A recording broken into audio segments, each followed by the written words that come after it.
Boa noite, meus amigos. Está aqui de volta. Eu vou começar aqui lendo para vocês uma notinha que eu tinha tomado a respeito do nosso já velho conhecido Celso Lungaretti. Eu escrevi para o Diário do Comércio, mas esqueci de mandar. Então vou ler aqui para vocês. O assunto, vamos dizer assim, é tão emocionante que eu esqueci de mandar.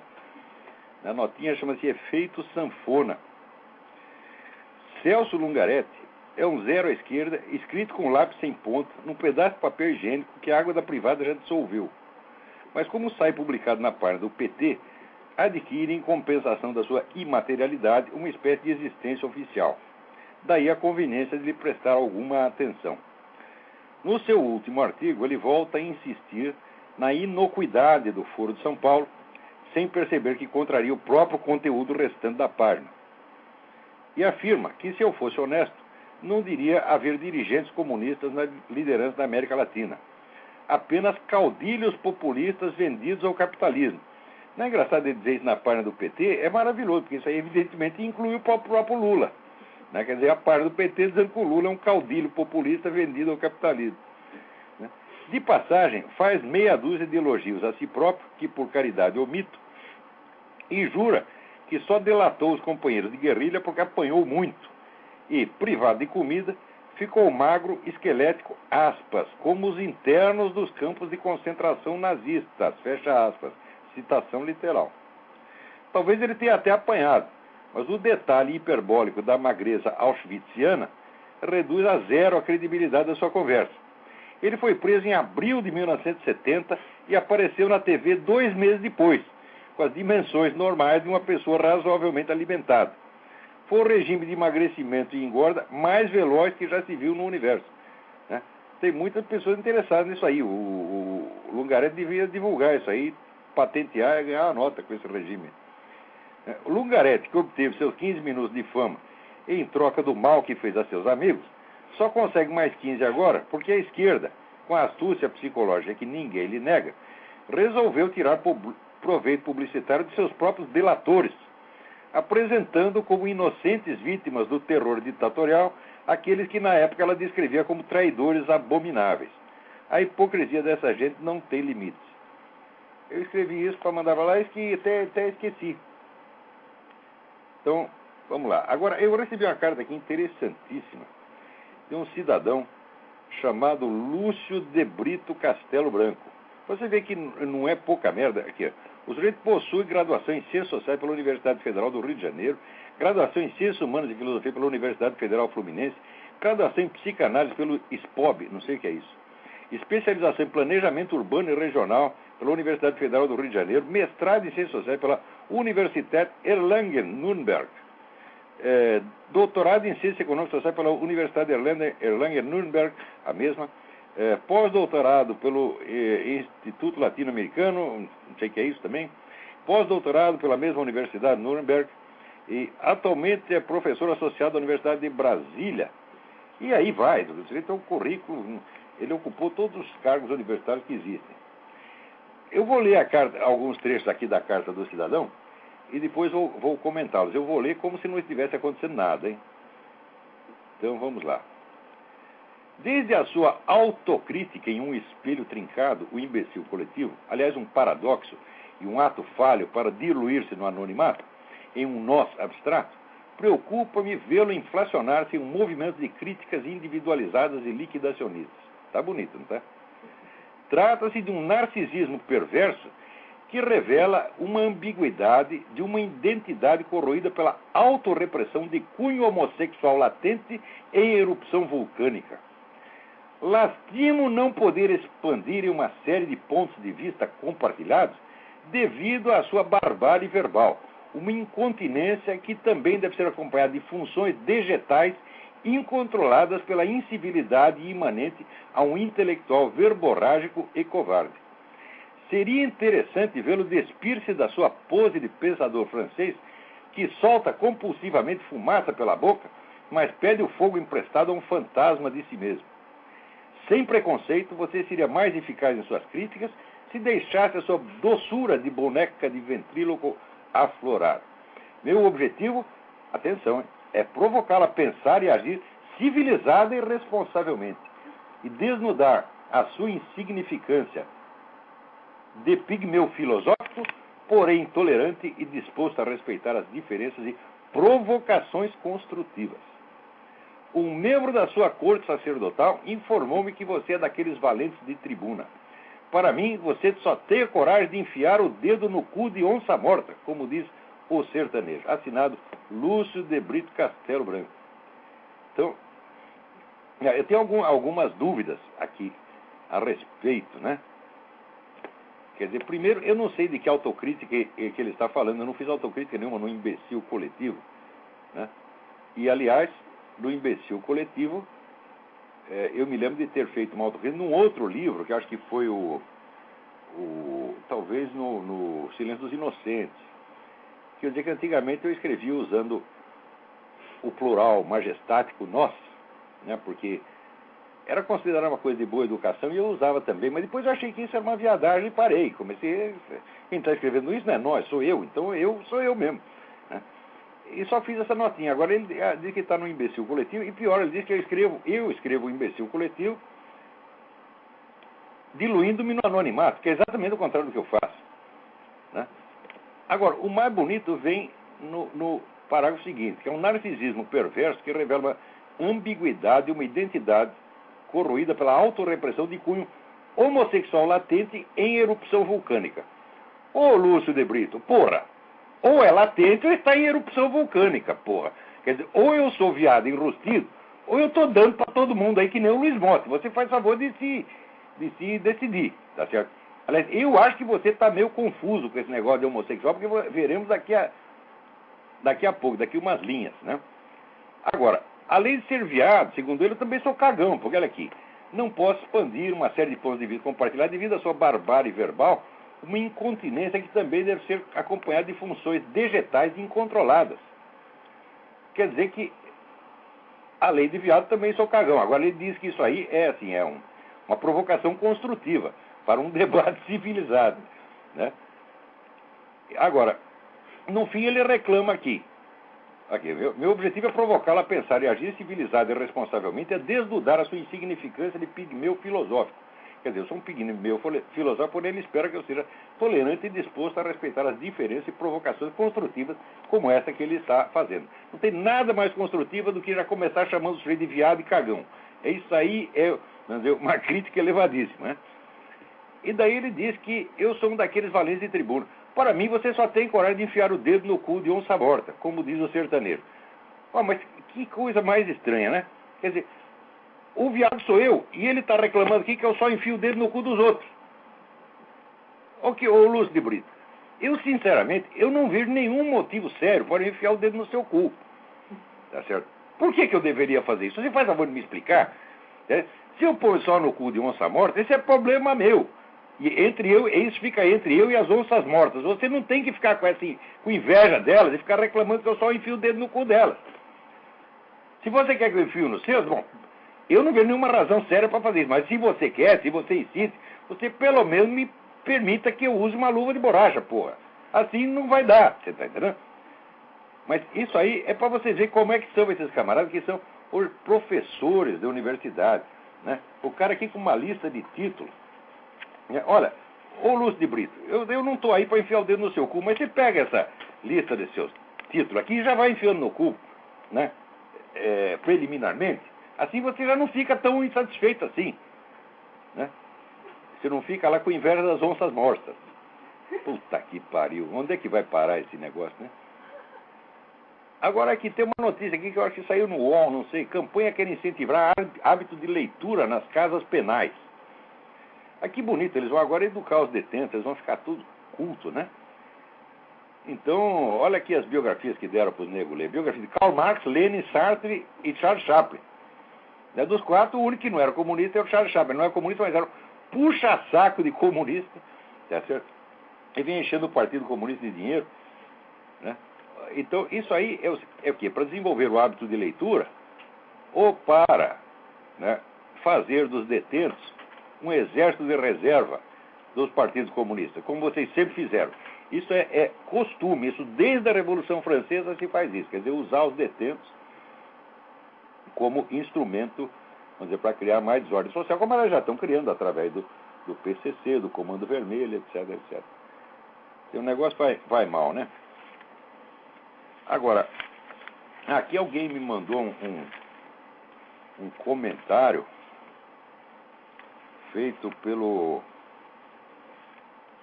Sérgio Besserman Viana, né, que era o irmão do Bussunda, né?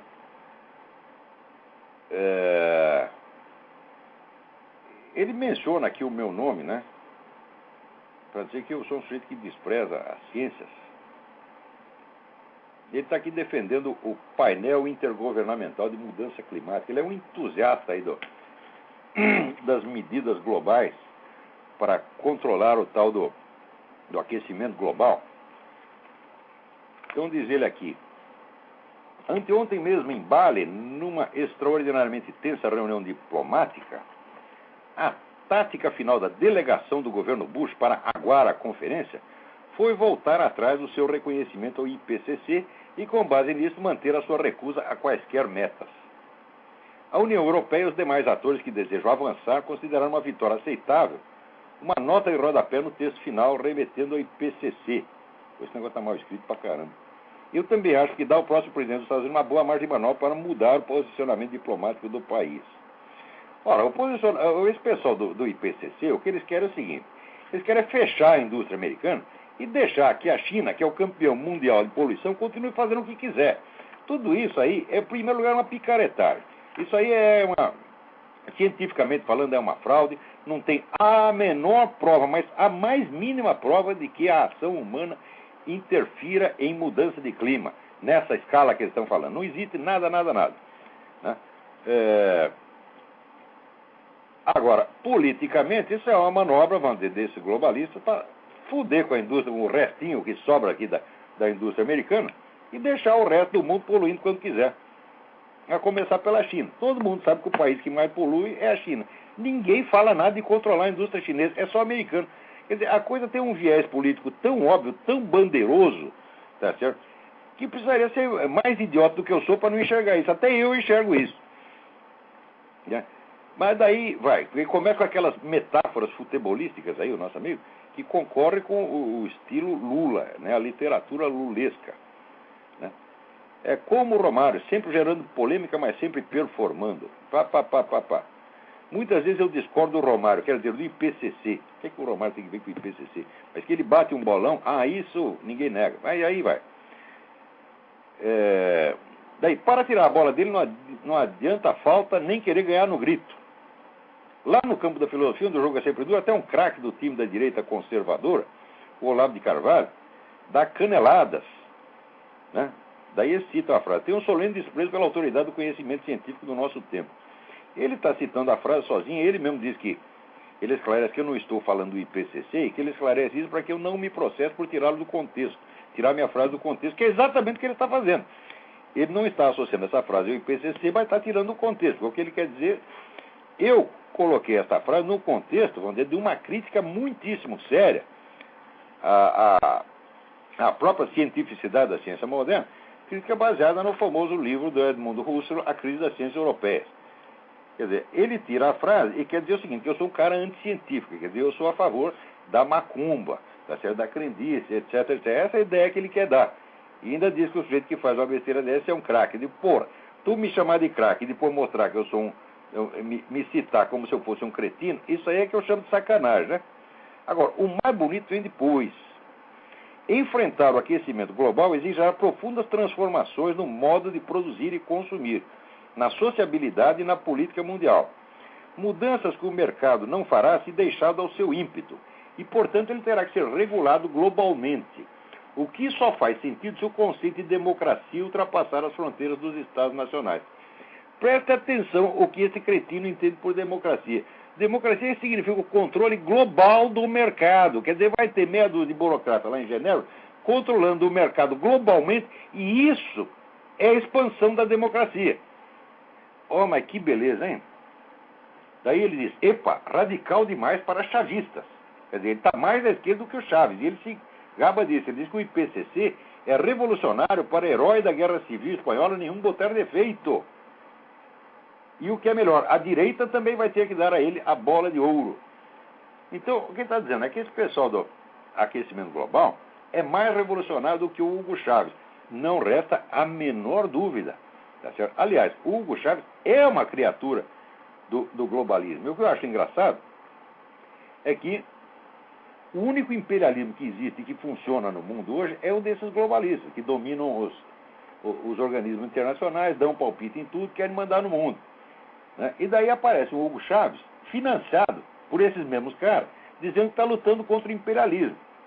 E os idiotas aqui, tipo Besserman, caem nessa, acredita. Agora, não é porque o nego me chamou de craque que eu vou chamar ele de craque também. Você escreve como um menino de 10 anos, menino de escola primária. Quer dizer, é uma vergonha com o sujeito que escreve assim. Tem um público que o lê e o leva a sério. Que besteira é essa? Aí vem essas metáforas futebolísticas lulianas, idiotas, bobocas, tá certo? As frases mal construídas. Quer dizer, vai aprender a escrever, bro. Por que as pessoas no Brasil acham que elas podem ter opinião sobre o que quer que seja e emiti-la, vamos dizer, em grandes órgãos de mídia? Isso aqui está, no final de contas, está no blog lá associado ao Globo, né? Sem nem mesmo ter um pouco de respeito pela sua própria língua, sem mesmo ao menos tentar aprender, né, a língua em que estão supostamente escrevendo.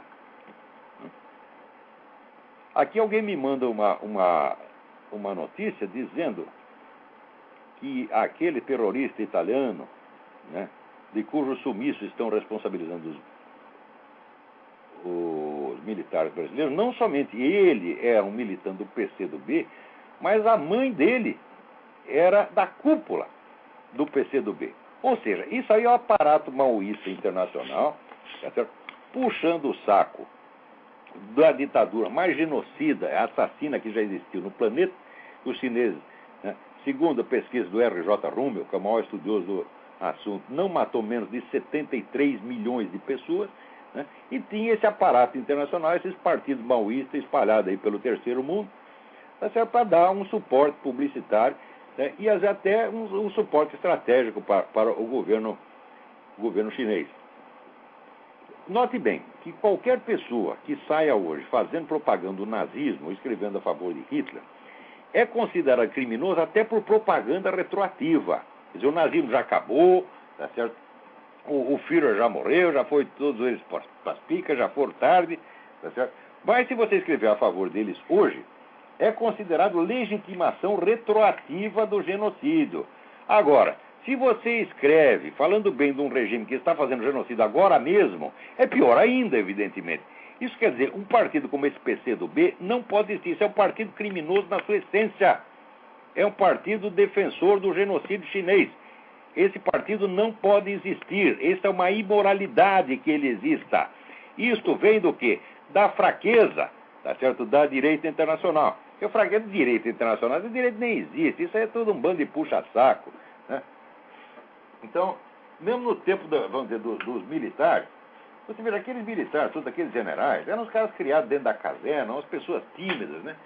Daí vinha esse pessoal da esquerda, lotava o gabinete deles com aquelas mulheres do show business, né? Tudo semipelada, né? Os velhinhos ficavam, caíam de quatro, né? E queriam o quê? Queriam ser amados por essas pessoas. Então começava a puxar o saco, né? Puxar o saco da esquerda, que eles faziam de bonzinho para a esquerda. Olha, a primeira coisa para você entender a cabeça da esquerda é você não gostar de ninguém lá, não querer essa história. O sujeito é comunista, mas é meu amigo. Olha, eu não tenho amigo comunista, não tenho amigo esquerdo, não quero ter. Já tive e sei que é tudo batedor de carteira. Todos eles. Eu tive amizade com essa gente durante 30 anos, me usaram, abusaram como se fosse papel higiênico, está entendendo? Tudo que precisava a gente ia lá, fazia para os caras. Depois, eles mesmo negam o que a gente fez e começam a mentir. Por quantos desses não escrevem que, hoje, que eu era um dos teóricos defensores da ditadura? Ora, no tempo da ditadura, eu estava do lado da esquerda. Tá certo? Fiz o diabo, escondi gente em casa. Fui eu que fiz a edição do Jornal do Sindicato Jornalista quando morreu o Herzog. A primeira denúncia pública sobre a morte do Herzog fui eu que fiz, seus filhos das putas. Né? E agora, retroativamente, viro eu teórico da ditadura. É isso que dá ser amigo esquerdista. Então você pega a sua amizade e enfia no cu. Você está entendendo? Eu não quero ter amigo comunista de jeito nenhum, não sou amigo, não gosto de vocês, não quero que gostem de mim. Tá certo? Se quiser falar mal de mim, tá tudo certo. Agora, quando começa que nem esse Besser, um craque, e lá vem com treta, tá entendendo? Quando o nego elogia, a gente já vem com treta. Ele elogia só para poder mentir. Elogiou só para poder dar aqui a impressão, né, de que eu sou um fundamentalista macumbeiro anticientífico. Quando na realidade eu estou discutindo o problema da cientificidade da ciência num nível que esse camarada não é capaz de acompanhar. Se eu der o livro do Edmundo Russo, A Crise da Ciência Europeia, para o sujeito ler, ele quando chegar na página 15 ele tem congestão cerebral. Como esse seu Lúcio Castelo Branco também. Você está entendendo? Você quer discutir filosofia comigo, ô seu bosta, moleque de merda? Está entendendo? Você está analfabeto, não sabe nem escrever. Esse Lúcio também escreve tudo errado, porra. Não sabe nem... Começa a frase, quando chega na terceira palavra, já esqueceu qual é o sujeito da frase. Porra, não sabe nem concordar o sujeito com o verbo. Que coisa nojenta. Eu não vou perguntar onde esse país vai parar, porque já parou. Vai parar na privada, tá entendendo? Os caras já jogaram o país na privada, já deram a descarga, vocês já estão lá no fundo. Olha, eu lembro uma história escrita pelo Robert Crumb. Um sujeito estava tão deprimido, que ele se jogou na privada e deu a descarga. Quando ele chegou lá no fundo do esgoto, os cocôs o rejeitaram. Mandaram, não queremos você aqui. Você vai embora. Tá? É isso que está acontecendo com o Brasil, pô. Os cocôs já estão rejeitando. Né? O que esses caras estão fazendo com o Brasil, sobretudo nessa área cultural, quer dizer, é um crime imensurável. Quando você vê semi-analfabetos, como aqueles 1.500 semi-analfabetos que assinaram aquela merda daquele manifesto pró-Quartim, aquilo era um concurso de solecismo, porra. É um bando de analfabetos mesmo.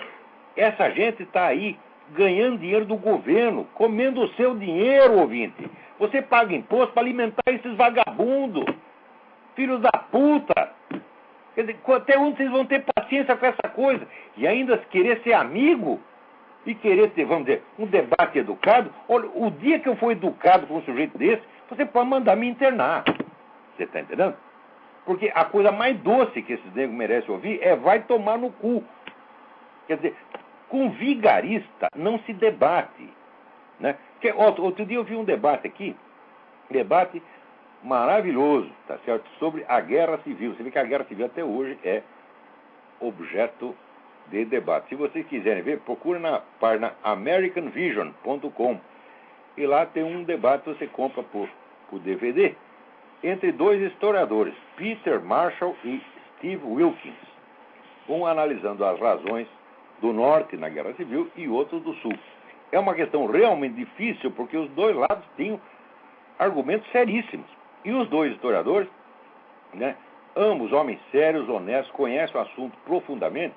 Você vê aquilo que é um debate, quer dizer, dois homens que têm posições contrárias, mas estão buscando a verdade.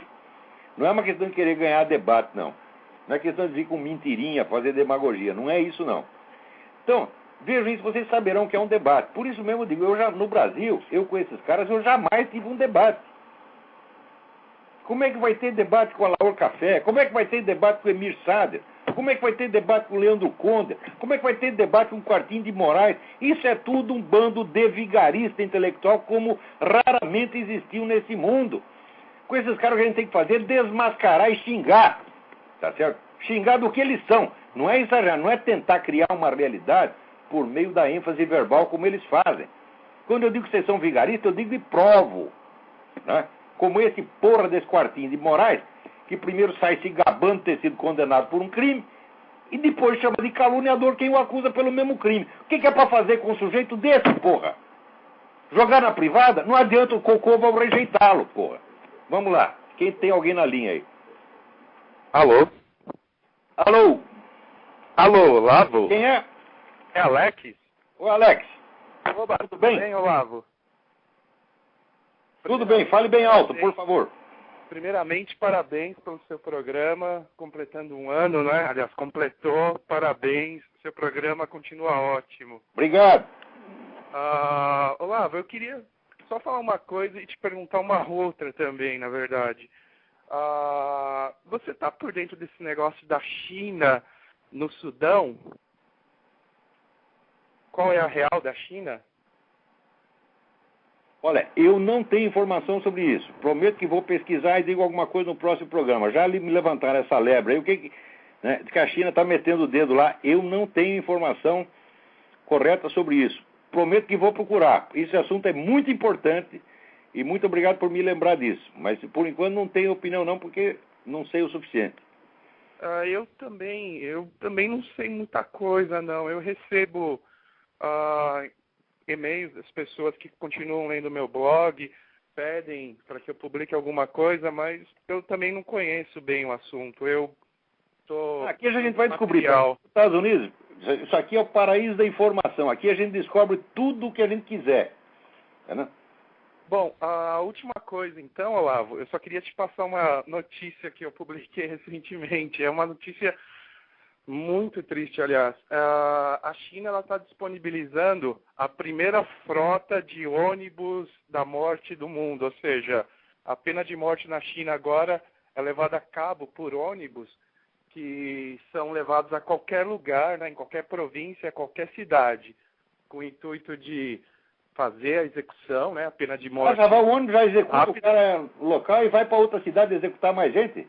Exatamente. O cara é julgado, ele já é levado para o ônibus, ele é administrado ali uma injeção mortal, né, uma injeção ali letal, aliás, e ali mesmo o sujeito já é operado para vender os órgãos do cara, né? Exatamente. A China tem um imenso comércio de órgãos no mundo inteiro. Esse governo chinês é constituído de monstros, de acelerados, tá entendendo? Esses generais todos não valem o que cagam, você tá entendendo? Agora, tá cheio de puxa-saco deles no mundo. Tá aí Quartinho de Moraes, tá aí Emir Saad puxando o saco desses monstros, tá certo? E querendo comparar com os Estados Unidos. Olha, os Estados Unidos de vez em quando faz alguma violência sim. Só que é uma questão de senso das proporções, meu saco. Se você pegar todas as intervenções que os Estados Unidos fez no exterior, desde o começo do século XX até hoje, incluindo as duas guerras mundiais, guerra da Coreia, guerra do Vietnã, etc., quantas pessoas americanas mataram? São 2 milhões em um século, incluindo guerras.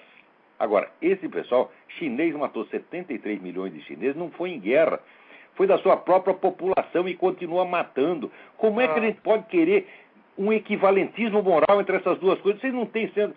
Pô, é o que eu escrevi nesse último artigo do JB. O senso das proporções não é o elemento da justiça, ele é a própria justiça. Agora, quando a gente vê que o pessoal está puxando o saco da China, tá certo? O Brasil, o governo brasileiro, a mídia brasileira, todo mundo aí, cultura chinesa. Vocês não sabem que o governo chinês já destruiu a cultura chinesa há muito tempo, porra? Cultura chinesa é só destrói para dentro, proíbe as pessoas. Você, para encontrar um exemplar do I Ching na China, você tem que ir para o interior. Você não acha, tá certo? Os caras arrasaram com a cultura chinesa, mas continuam explorando o prestígio dela no exterior para enganar trouxa, como engana no Brasil. Tá vendo? Os caras não são gente, eles não são seres humanos, porra.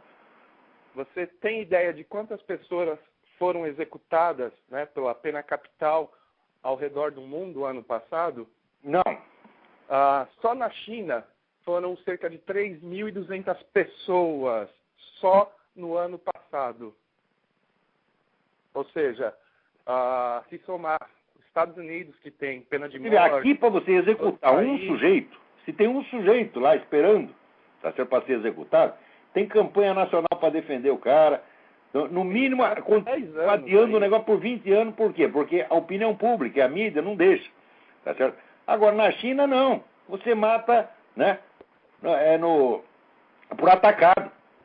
Já vai de monte tudo uma vez. E ninguém fala nada, todo mundo está achando bonito. Então tá bom, Olavo. Eu continuo com o meu blog, tá? O meu endereço é blog.gonzales.tv. O meu blog é só para falar sobre a China. .tv. TV, ótimo. Blog, e você está dando essas informações lá? Isso. Meu blog é só sobre a China comunista, é só sobre perseguição religiosa e é só sobre realmente o que interessa, né?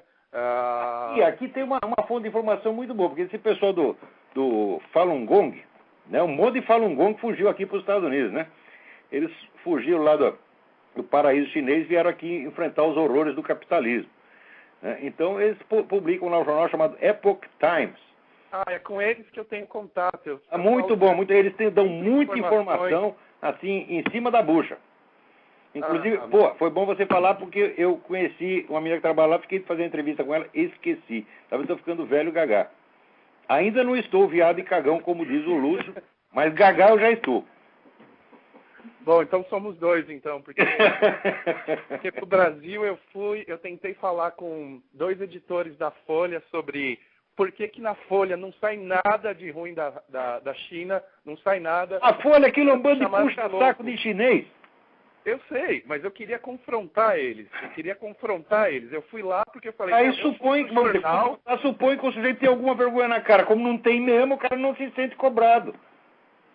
Bom, eles olharam para mim e falaram, o que você está reclamando da China? A China se libertou, a China melhorou, a China isso. Eu falei, eu sugiro que a pessoa nem mesmo limpe a bunda. Eu posso entrar com uma Bíblia, a Folha. Tem algum respeito pelo próprio cu. Não faça isso.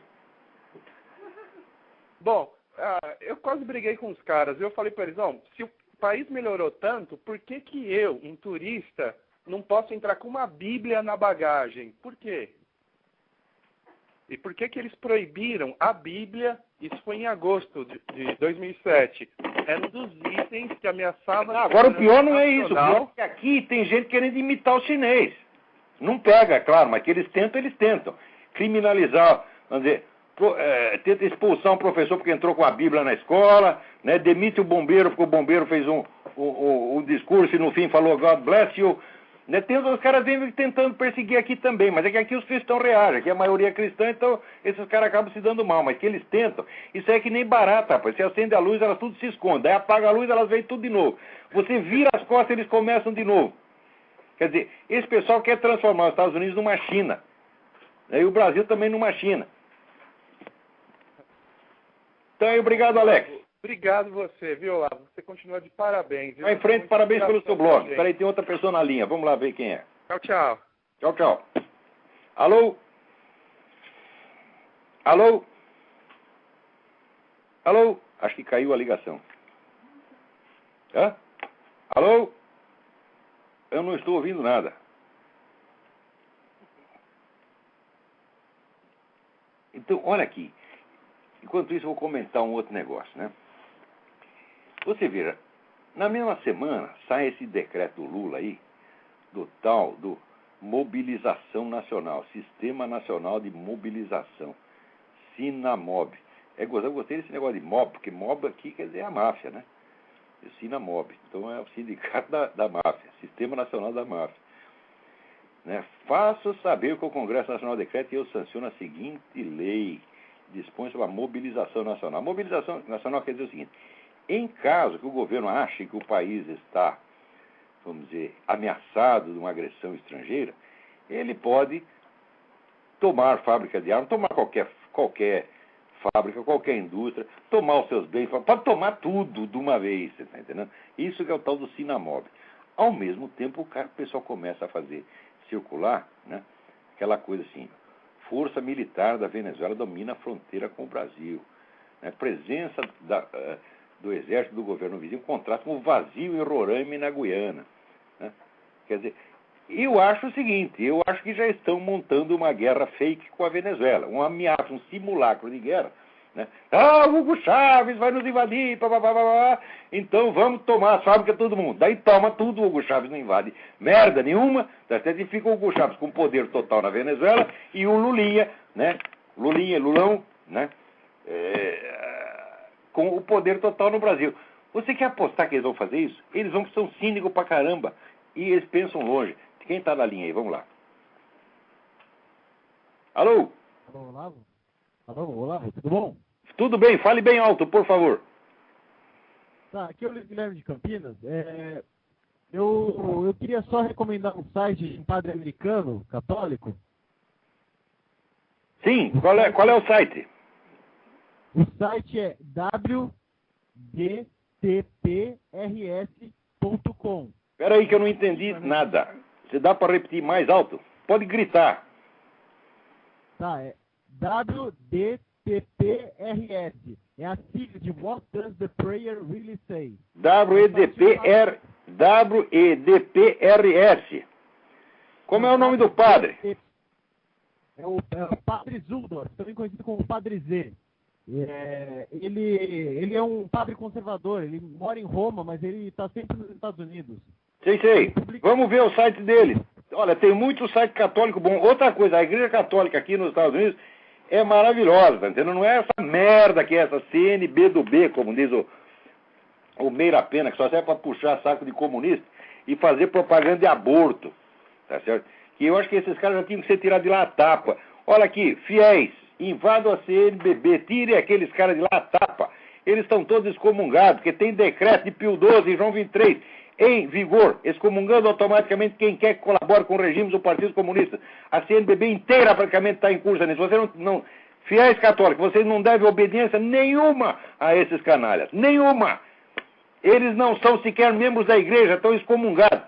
Eu e você, nós não prestamos, nós somos pecador, filho da puta, canalha, viado, cagão, somos tudo que quiser, mas nós somos da igreja. Esses caras que são tudo santinhos, não são membros da igreja, estão todos excomungados. Vão pra puta que os pariu. Tem mais alguém na linha aí? Olavo, só uma pergunta. Faça, mas faça alto. Que o meu negócio de som aqui tá ruim, eu não tô ouvindo nada.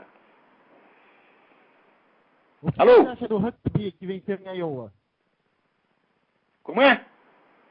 O que você acha do Huckabee que venceu as prévias em Iowa?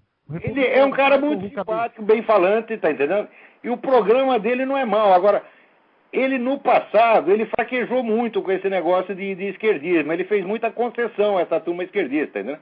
Então o pessoal aqui não tem muita confiança nele. Mas se tiver que escolher entre o Barack Obama e ele, não tem nem o que pensar. Manda vir o Huckabee, porra, né? E eu acho que é o que vai dar no fim, você tá entendendo? Porque a Hillary se queimou muito, né? O Fred Thompson não faz bosta nenhuma, é um velhinho cansado, tá entendendo? Não faz campanha, né? O Ron Paul, ele diz umas coisas certas, mas também diz besteira pra caramba, tá entendendo? E é difícil saber, ninguém vai confiar no Ron Paul. Quer saber, o meu candidato é o Dr. Alan Keyes, o negão, tá entendendo? O negão é maravilhoso, tá entendendo? Escuta, pega lá, Alan Keyes, Keyes, Alan Keyes. Dá uma olhada lá, o negão fala tudo que é verdade, é o sujeito mais honesto, mais sério que tem lá. Mas por isso mesmo não bota nem o cara no debate, ele vai ter 2 votos, o dele e o da mãe dele. Nem o meu vai ter porque eu não voto. Vamos lá. Quem mais está na linha aí? Alô, Olavo? Alô, opa, quem é? Aqui meu nome é Arthur, Olavo. Eu falo de Rochester, no estado de Nova York. Tudo bem? Tudo bem, e você? Tudo certinho, graças a Deus. Olavo, vou fazer minha pergunta rapidamente e desligar para deixar espaço para os outros. E é justamente sobre o Ron Paul, do candidato aí republicano. Aham. Eu queria o seu comentário sobre 2 coisas no discurso dele. Uma questão do que ele propõe para a política externa norte-americana, principalmente a questão de desocupação do Iraque e das bases no Oriente Médio. E a segunda coisa é quando ele fala que o Partido Republicano foi tomado pela pauta do Partido Democrata. Ele mistura uma mentira e uma verdade, né?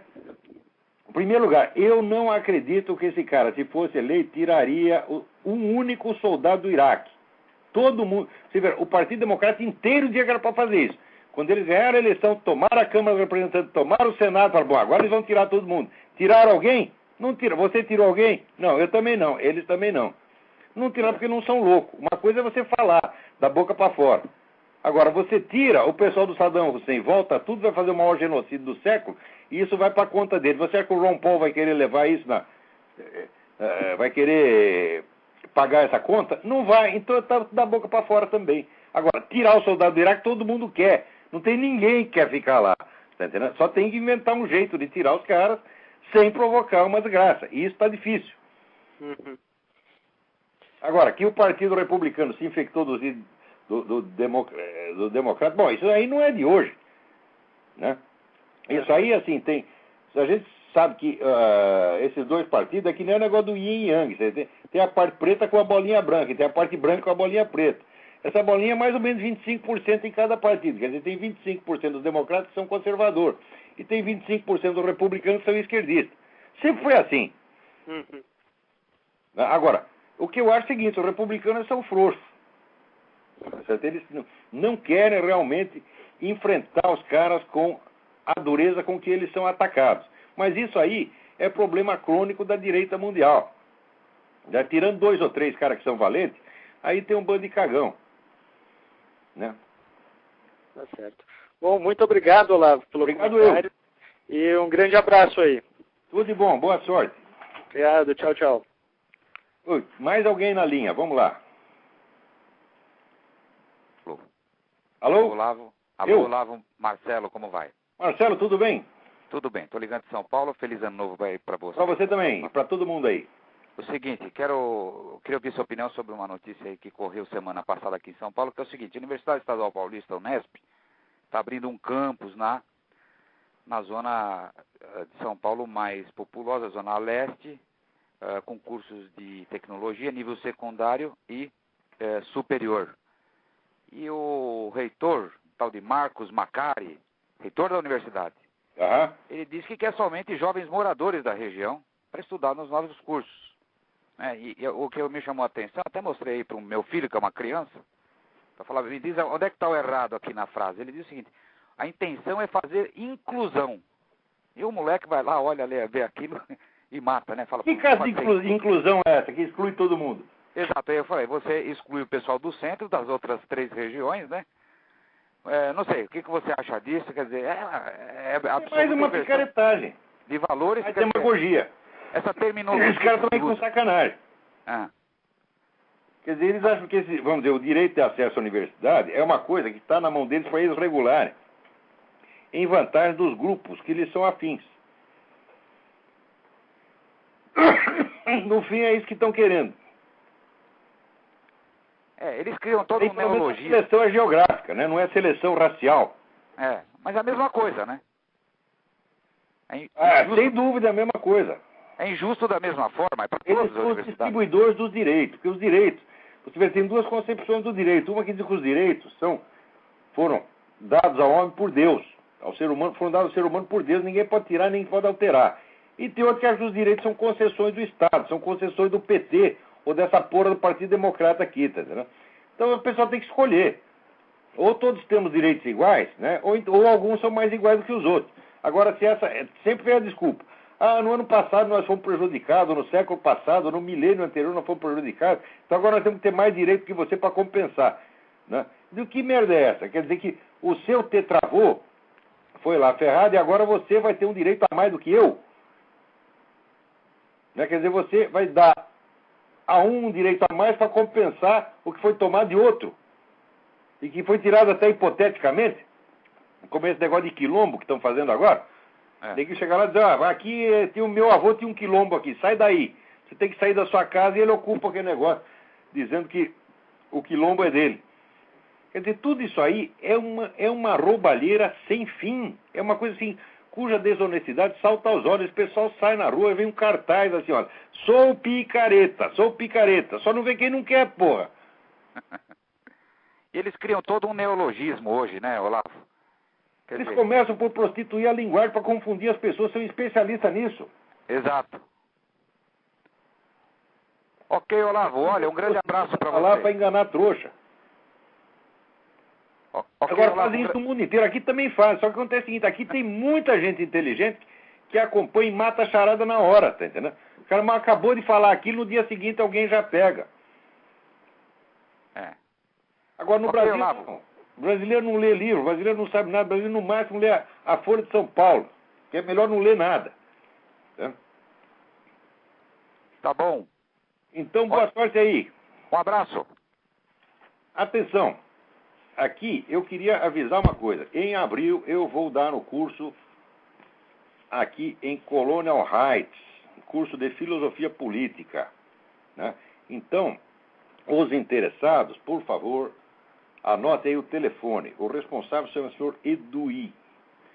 O telefone é 041 Paraná 9974-4443. 9974-4443. Tá certo? O curso vai ser dado aqui. O sujeito paga em prestações do negócio, é uma coisa acessível, ninguém vai ir para falência por causa disso. E, além disso, a oportunidade de conhecer esta região maravilhosa, que está cheia de lugares históricos, né? E você vê aqui na Virgínia o que é, vamos dizer, um povo que conserva a memória do seu passado e que entende o seu presente porque se lembra do passado. Porque no Brasil, ninguém lembra de coisa nenhuma, tá entendendo?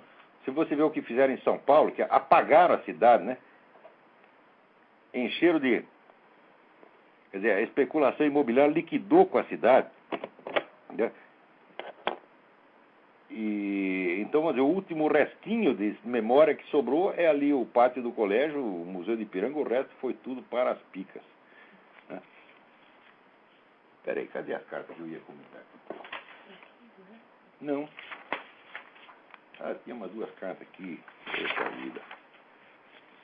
Então vamos lá. Na próxima aqui, eu leio que eu recebi 2 cartas de intelectuais americanos destacados. Um que é o Brian McCann, que é da Universidade de Georgetown, é responsável pelos estudos brasileiros lá, e outra é a Jodie Cockerell, que foi uma das editoras da série de obras completas do Eric Voegelin. Né? E escreveram aqui alguns depoimentos a respeito do meu trabalho filosófico, para você ver a diferença, né? Aqui aparece seu Lúcio Castelo Branco dizendo que, no máximo, que eu sou um pigmeu filosófico, etc, etc. Agora aqui, o pessoal da universidade aqui pensa um pouco diferente. Né? Bom, estamos aqui quase terminando. Deixa eu ver o que mais tem aqui. Tem mais coisa aqui, porra. Não, tem um negócio muito importante aqui. Peraí. Sumiu. Epa. Aqui, atenção. Em nota de voo, saiu na Folha, por incrível que pareça, mas saiu pequenininho, assim, ele publica essas coisas bem discretas, né? Em nota divulgada por uma agência bolivariana de imprensa, o líder das Farc, Manuel Marulanda, convoca os comandados a uma ofensiva geral este ano. Mensagem datada de 24 de dezembro. O filho da puta faz a mensagem e convoca para a matança na véspera de Natal. Né? Muito interessante. Agora, depois começou aquela palhaçada da libertação dos reféns, que era só uma... Veja, o Hugo Chávez fornece armas e dinheiro para a Farc faz tempo.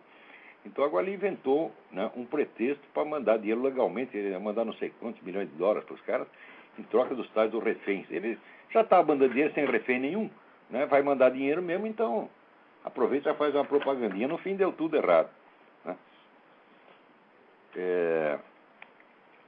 Então, eu quero responder uma carta aqui do filósofo português Nuno Cavaco. Parabéns pelo seu notável e incansável combate contra a estupidificação do mundo. Com frequência, Orlando Vitorino nos aquietava o espírito, transmitindo-nos a douta convicção de que bastava que um homem no mundo pensasse para que se garantisse a sua salvação do mundo ou mundos. 3 temas gostaria de ver ou ouvir abordados por si, caso ainda não tenha feito e considere importante. 1. O Dia de Reis. Afonso Botelho, monárquico, mantinha a tradição de reunir nesse dia em sua casa os contemporâneos da filosofia portuguesa, oferecendo uma fatia de bolo rei a cada um dos convívios. O Dia de Reis, sem dúvida, é o dia dos filósofos. Né? Os reis eram homens de estudo, eram eruditos, eram sábios. Né? Nós não somos sábios, mas somos aspirantes. Então, sem dúvida, devemos sempre comemorar o Dia de Reis. Segundo lugar aqui. 2. O lugar, a arquitetura e a ordem. Brasília encontra-se implantada no centro geográfico da América do Sul e deriva de um esquiço de Lúcio Costa, que revela uma cruz. O lugar é de força continental, contra as posições talássicas de São Paulo e do Rio. E o arquiteto camarada de Fidel, que monopolizou as formas dos edifícios institucionais e construiu a sua vida à custa daquela cidade, optou por nunca trocá-la pelo clima e vida de Ipanema. Mas é claro, você acha que o sujeito vai morar em Brasília? Olha, eu acho que em Brasília a única coisa que presta lá é o jardim do Meira Pena. Tá certo? O embaixador Meira Pena fez um jardim maravilhoso na casa dele, que ele levou 30 anos para fazer o jardim, cuidando de plantinha por plantinha, árvore por árvore. É uma coisa maravilhosa. Agora, saiu dali, você só vê aquela estupidez socialista. Não é isso? Quando não tem calçada, você não pode andar na rua que você é atropelado. Né? Só pode andar dentro daqueles quarteirõezinhos, está tudo contado, pesado, medido, né? Tudo planejadinho. Né? Eu acho o Brasil um negócio horroroso. Agora, o Nuno também pede que eu diga algo sobre a filosofia portuguesa. Sobre a filosofia portuguesa dá para falar o resto da vida. A principal coisa que há para dizer é o seguinte: se as pessoas conhecessem a filosofia portuguesa, muitas das ilusões que existem sobre a filosofia escolástica iriam pro brejo. Porque a ideia que as pessoas têm, a ideia popular, é que no Renascimento houve uma crítica devastadora que acabou com a filosofia escolástica e propiciou, então, um progresso extraordinário da filosofia científica. Não aconteceu nada disso, não houve nenhum debate contra a filosofia escolástica, apenas pessoas mudaram de assunto porque não entendiam a filosofia escolástica. Não pode esquecer que os filósofos escolásticos eram universitários, eram pessoas 100% dedicadas ao estudo, e que, de repente, aparece uma nova casta de filósofos palacianos, que eram pessoas da nobreza, que viviam ali no meio das rainhas, comendo as duquesas, etc., e que nos intervalos, né, filosofavam um pouco, né? E tinha até alguns de talento, que não impedia que fosse mentiroso pra caramba, como René Descartes, né?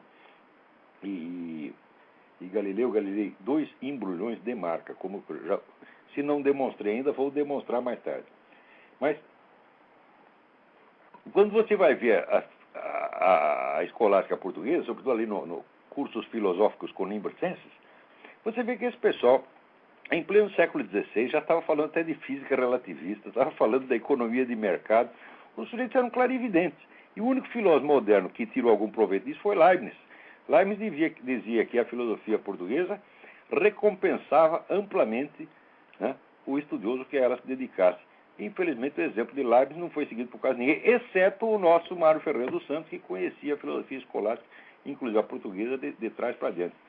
Voltaremos a esse assunto quando der, né? Por hoje, eu acho que vou ter que parar por aqui mesmo, né?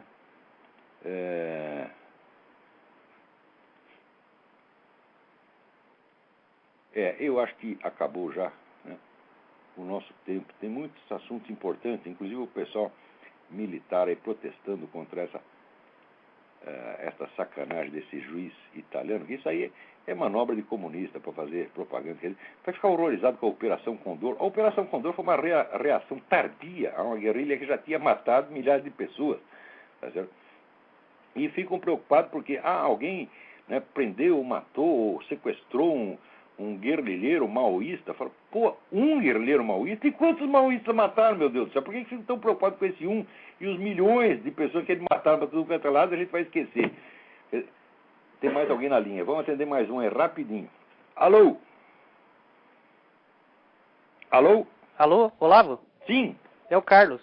Carlos, tudo bem? Seja rápido, que o nosso tempo está acabando. Olavo, eu gostaria de saber, eu escutei alguns áudios, você disse que já assistiu todos os filmes, assim que você tinha interesse, tal. Eu queria saber a sua opinião sobre o Andrei Tarkovsky, aquele cineasta russo. Eu gostei muito do filme Solaris. Aham. Eu achei muito bom. Era um filme, inclusive, eu achei que era muito baseado no negócio da fenomenologia de Husserl. O cara mostra ali, tem algum conhecimento filosófico. Um filme muito interessante. Mas depois, tem um outro filme, que vai salvar o mundo. Eu esqueci o nome do outro filme. Nostalgia? Não. Stalker? Não. O sujeito que recebe uma mensagem que ele tem que salvar o mundo. E, olha, eu não consegui parar de rir o filme. Eu achei o filme ridículo. A hora que o sujeito, né, para mostrar a unidade dos contrários, o sujeito sai correndo com o roupão, né, com o sacrifício. O yin e yang atrás, né? Tá todo mundo prestando atenção e eu no cinema, rindo, né? O Tarkovsky broxou. Ele começou bem, mas eu acho que ele broxou, perdeu a inspiração, né? Porque quando você quer fazer um símbolo, fazer um negócio assim, tão bandeiroso assim, fala, pô, mas o que há? Né? Inventa alguma coisa mais interessante. Agora, um roupão com yin e yang, um sujeito semi-pelado, né? Correndo com um roupão, um yin e yang nas costas, assim não vai dar, porra. Mas, de qualquer modo, eu acho ainda o Solaris um grande filme. Agora, tem muito filme dele que eu não vi. Uhum. E, Olavo, eu nunca vi nos seus artigos alguma citação daquele autor, o Martin Buber, que escreveu Eu e Tu. Fundamental. Esses livros é muito importante. Porque eu assim, percebo alguns paralelos do que você escreve em alguns artigos, mas nunca vi uma citação direta desse autor. Você tem razão, às vezes a gente esquece, tá entendendo? Tem coisa que a gente lê. O Martin Buber eu li muito tempo, então fica aquela influência no subconsciente, às vezes você não lembra direito. Né? Mas qualquer hora isso aí merece atenção. O Buber é muitíssimo importante. Então tá certo, Olavo. Obrigado aí pelas dicas. Obrigado você pela colaboração e então até a semana que vem. Muito obrigado a todos. O nosso tempo acabou.